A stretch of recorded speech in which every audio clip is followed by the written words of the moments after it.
Welcome to the HCI family of podcasts. We're your source for personal, professional, and organizational growth and development. We share our own original research, explore industry trends, and interview executives and thought leaders from across the globe. Join us for practitioner-oriented content around all things leadership, HR, talent management, organizational development, and change management. Maximize your personal and organizational potential with the HCI family of podcasts.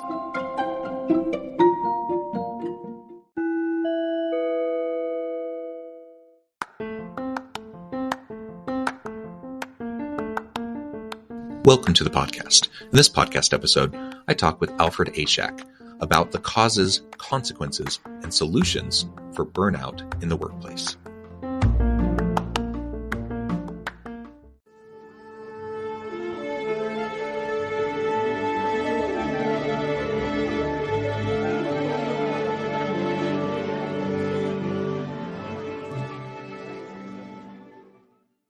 Alfred Ishak, welcome to the conversation today. Wow, thank you. Really great to be here. It is a pleasure to be with you. You're joining us from the Detroit area. I'm south of Salt Lake City in Utah.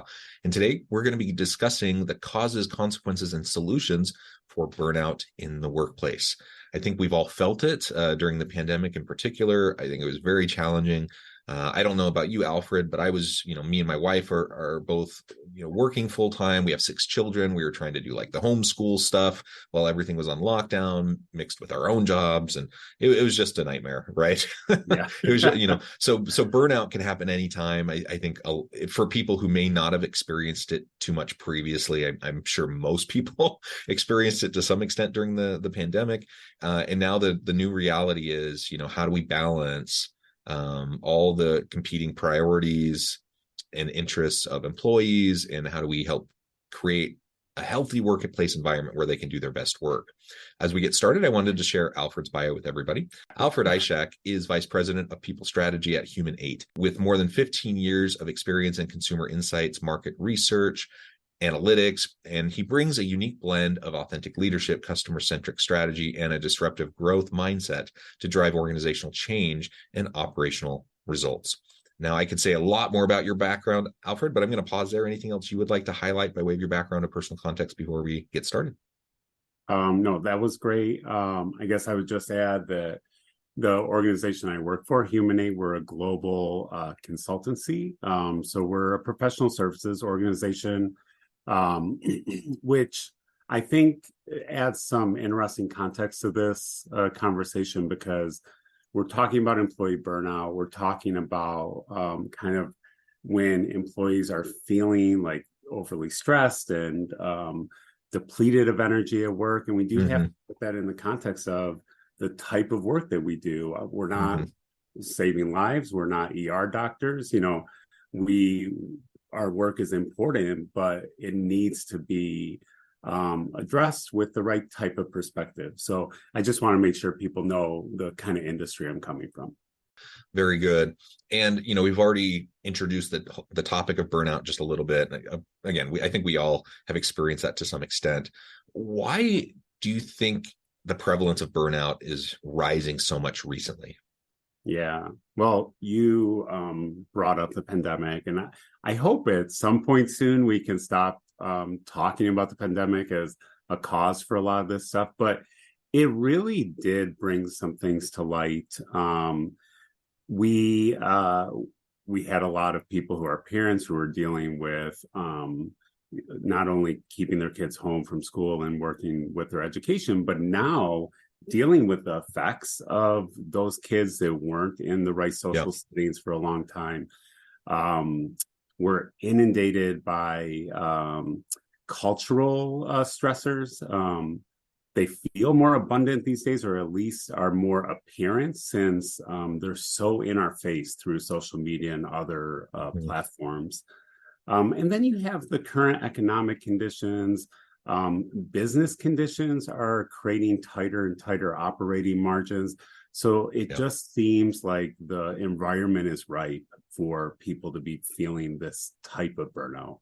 Yeah, I mean, that's consistent with my experience. And like you said, even, challenges, immediate challenges during the pandemic, 3 years later, the challenges we faced with our children, certainly there have been ripple effects ongoing, and so many individuals reconsidered their priorities during the pandemic and identified what was most important to them and salient to them, and so the rise of remote work or hybrid work, I think, has contributed in interesting ways to this conversation. More employers nowadays trying to get people to come back to the office, and so people wrestling with the new autonomy and flexibility they felt during a remote work phase, now trying to rejuggle what that looks like with their family life, with their home life, etc.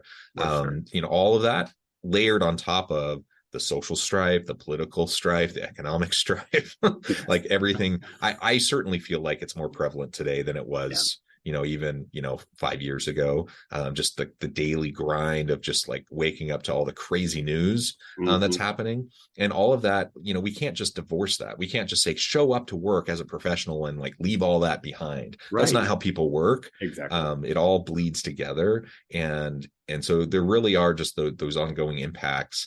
Where it's this cumulative effect, I think, of all these things being layered on top of each other that just makes it really hard. You also mentioned the squeeze, because margins are tight, because we're in a hyper competitive marketplace, because of the labor market and the shifting nature of the workforce, and the nature of work itself. All of this just adds to that squeeze. And frankly, most humans aren't super thrilled with change and aren't super thrilled with constantly having to renegotiate their jobs and all of those sorts of things. All of this just adds to the complexity of this situation. Yeah, exactly. Well said. It is this constant push and pull of the demands or the perceived demands of our workplace and our jobs versus the capacity that we have to address those demands. And that capacity is affected by all of these things that we're talking about, not only factors at work. So it's really important that we have these types of conversations, and organizational leaders are recognizing that this is an issue with really far-reaching impact. And again, I think all of us experience this to some extent, but some more severely than others. What are some of those symptoms or the signs that we should be on the lookout for as organizational leaders to see people who are really at the threshold, like the straw is almost going to break the back, and these are people we really need to help and support? Yeah, great question. I think there are people with high emotional IQ that can feel when somebody is suffering in one way or another. But for those of us that might not have that type of sensing capability, there are generally 4 categories of signs of burnout. One is exhaustion or energy depletion. So think constant fatigue or lack of concentration that you might see in employees. So that's one thing to really look out for. Another is a detachment to one's work, like a loss of enjoyment, a perceived lack of motivation. That's a big one as well. A third sign, and again, it gets to how far-reaching some of this impact is just ineffectiveness. So low productivity, kind of a apathetic posture to work, lowered performance. So that's something that's really prevalent. And then just general negativity. So negative attitudes about the work, negative attitudes about the workplace or your coworkers. Those are all things to look out for. I think we all have that to an extent, like from time to time. And I was just joking, in the pre-interview, it's a Monday morning, I'm dragging myself out of bed, it's dark and blah, blah, blah, right? Like everyone experiences a lack of motivation or exhaustion or those sorts of things from time to time. But what we're really trying to hone in on here is people who are experiencing that in a kind of a disproportionate way, particularly those who were previously engaged, high performers, exactly. People that were doing great work. And all of a sudden you just see this kind of tapering off and decline. And you have to ask yourself why. Now, in a lot of high stress kind of environments, workplace environments where you're focused on the results, it can be really easy to just say, well, you're not performing anymore, and kind of cut them loose or whatever, and just chalk it up to bad performance. But I don't think we're from a human perspective, I don't think that's a good approach anyways. But even setting that aside, just from a like a pragmatic perspective in the workplace, I don't think we have the labor market to support that kind of an approach. We just don't have enough skilled people to do the work that needs to be done. And so we can't afford to lose previously really great performers who now, for whatever reason, are just kind of, it's declining, and burnout is one of those huge pieces. Now, I've felt it too. I'm an academic. I'm a professor, and fortunately, in the academic world, we have something called sabbaticals, and every 6 years, you get this opportunity to apply. Not everyone takes it, and not everyone gets the opportunity, but everyone can at least apply for it. And man, my goodness, I'm one of those. I think I have a hard time saying no. I'm a high performer. And so people ask me to join all sorts of projects and groups and committees, in addition to my teaching and my research and the consulting work I do on the side. And so over time, I just start to feel more burnout, and all of those symptoms that you said, I 100% experienced. And the nice thing is I have an outlet. So, 5 years goes by and I'm like, oh my gosh, I can't do this in another minute. I'm starting to feel it. Well, guess what? I can apply for a sabbatical. I can take 6 months off and kind of regroup and recontextualize and just, have the ease. Most people don't have that kind of a situation. And so you start to feel this burnout. And for a lot of people, it's either you just kind of put your head down and try to plow through it, or your performance declines enough that you end up getting booted from your job, and then you're out on the market. It's not a great situation for anybody in that kind of a context.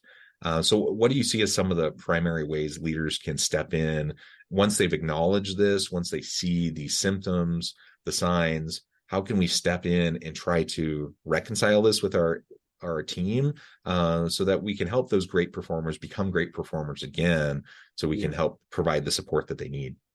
Yeah, no, that's great. And you're right. It's really incumbent on leaders to take our responsibility in this issue. This is not wholly an employee issue, right? There are likely conditions set up in the workplace that are making it such that people are falling into this realm of burnout. But so I think at an organizational level, the first thing that leaders need to do is recognize this is a real thing. It's not a trend. It's not a generational thing. It is a real cultural issue that is impacting our employees and impacting our business. And large issues like that take real systemic and cultural change. So that's the first thing, is getting the attention that it needs and getting the resources that it needs. Can I jump in for just a second? Maybe it's worth taking just a few minutes. You mentioned how a leader's role in burnout is at first to acknowledge the diverse kind of causes of the burnout, and it can be systemic issues, policies, practices, procedures that contribute to it, the culture overall. Let's hone in a little bit on just those root causes for a second. Sure. Because again, we often talk about this as an employee issue.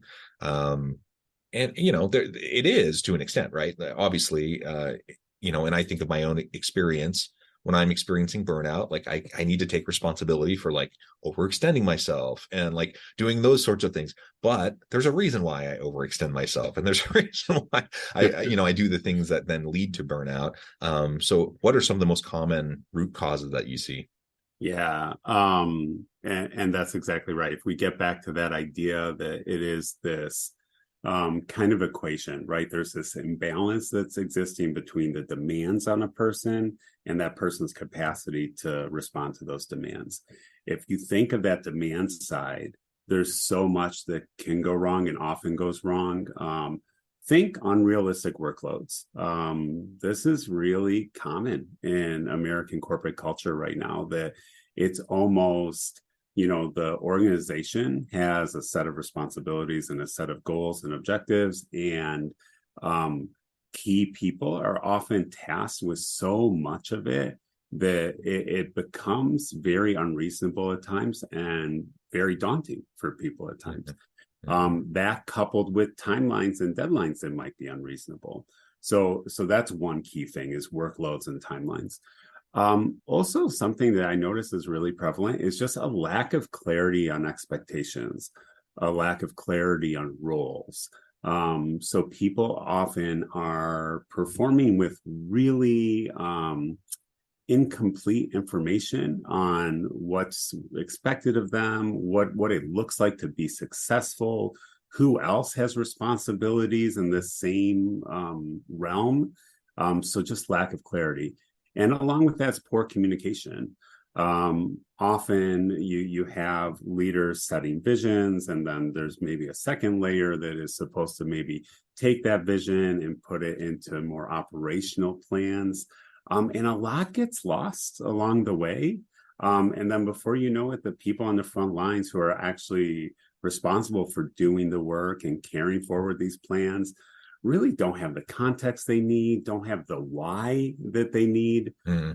So I think those are all things that at an organizational level, we can do better at. Like leaders can role model the right types of behaviors and the right types of expectations, and hold people accountable for when they see things go off track.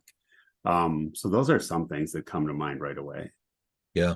And again, this is a bit unique, but in a university setting, Sure. I can speak to my own experience.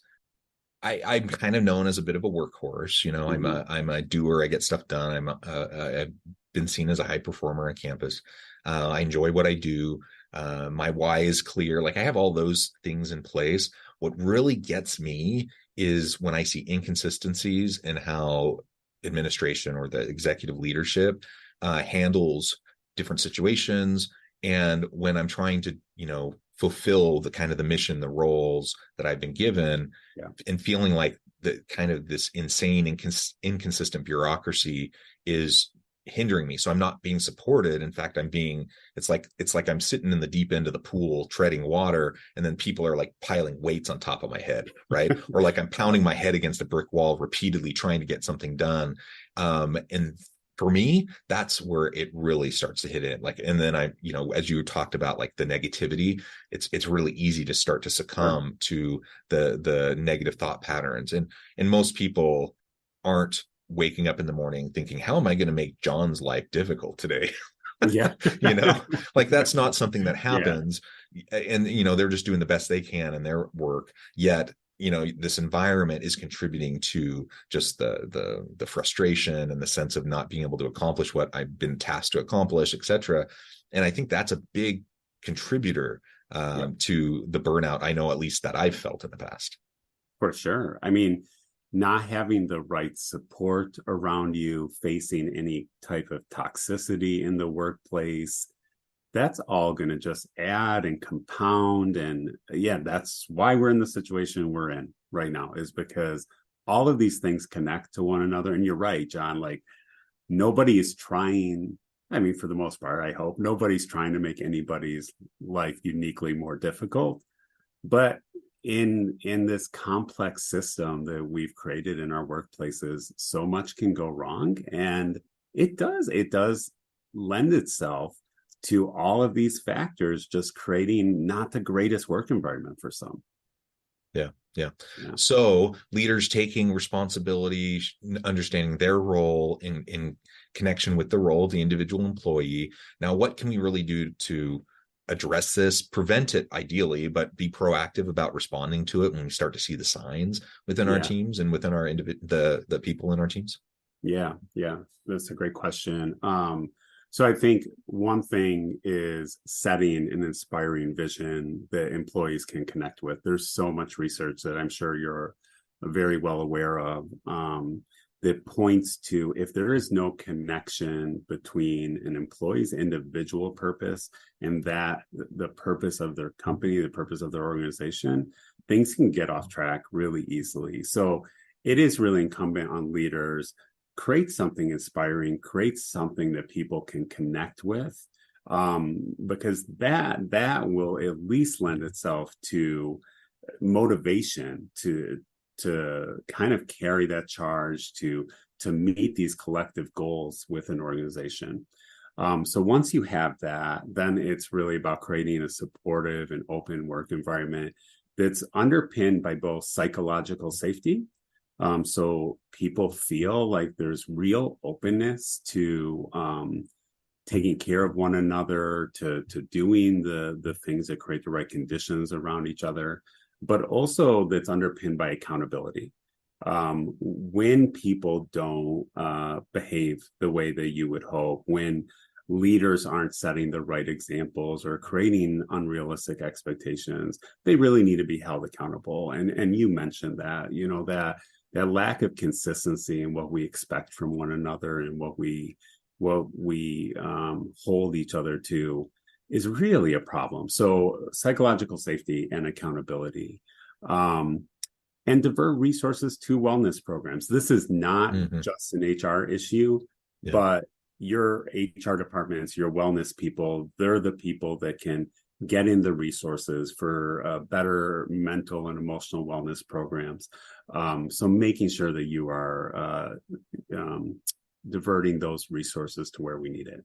Well, I note the time. I'm going to have to let you go here in just a few minutes. This has just been a great conversation. But as we start to wrap things up, I'm wondering if there's any additional insights or perhaps personal experiences you would like to share in relation to this burnout. Yeah, I think the point I'd like to leave on is what somebody can do if they themselves are feeling burnt out, if they feel like these types of feelings creep in.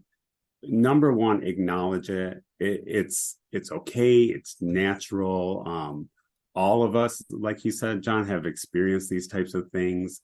There's ebbs and flows in everybody's lives, and there's times where you just aren't feeling your best. You're not performing your best, and it's okay. So acknowledge it. That's the number one thing to do, and then take control of the things that you are clearly in control of. Like, take care of yourself, prioritize sleep, exercise, try mindfulness activities, take that time off that you deserve and that you've earned, and really disconnect with it. So do those things to take care of yourself. And then at the same time, advocate for the right conditions to be created around you. So seek the support of managers and mentors, in making sure you have the right resources, you have the right conditions around you. Align yourself with those things that give you energy. There's a reason you're at the job that you're at, most likely. There's something that made you happy about it at some point. Pour your energy into those things. Find efficiencies in the things that deplete you of energy, or maybe even find a way to delegate them. Oftentimes we don't have to be doing everything that we think we need to be doing. So really dissect that. And then if it does not get better and you don't see the signs of improvement, like, evaluate your options at your current employer, because a lot of organizations have cross-functional opportunities for people that could really change the dynamics of their working. But also maybe the answer is beyond your current employer. But mainly do the things that you need to do to make you the best version of yourself, because that way you'll be the best employee, you'll be the best parent and partner and friend. So I would just say, take care of yourself. Yeah, well said. Take care of yourself, prioritize your own physical and mental wellness. Hopefully leaders are modeling this and encouraging members of their team to do this. I think all of that is very well said. Alfred, it's been a real pleasure. As we wrap things up, I just wanted to give you a chance to share with the audience how they can connect with you, find out more about your work, your team, if you have any final word. Yeah, that would be wonderful. I would love to hear from people. Please reach out to me on LinkedIn. Again, my name's Alfred Ishak. Ishak is spelled Ishak. This is a really important issue to me. I do work in people strategy, but I'm also, working for this consulting firm where we're dealing with global Fortune 500 companies and helping them solve their organizational issues, as well as more commercial or customer-facing issues. And you just can see the prevalence of this taking place in our society. So we need to help each other, lean on each other. So I'm happy to play my little part and would love to hear from people and learn from people as well. Thank you, Alfred. I encourage the audience to reach out, get connected, find out more about what Alfred and his team at Human8 can do for you. And as always, I hope everyone can stay healthy and safe. They can find meaning and purpose at work each and every day. And I hope you all have a great week.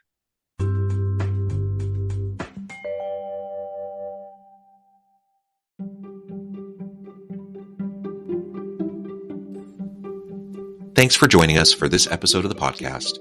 We hope you stay healthy and safe, and please join us again soon.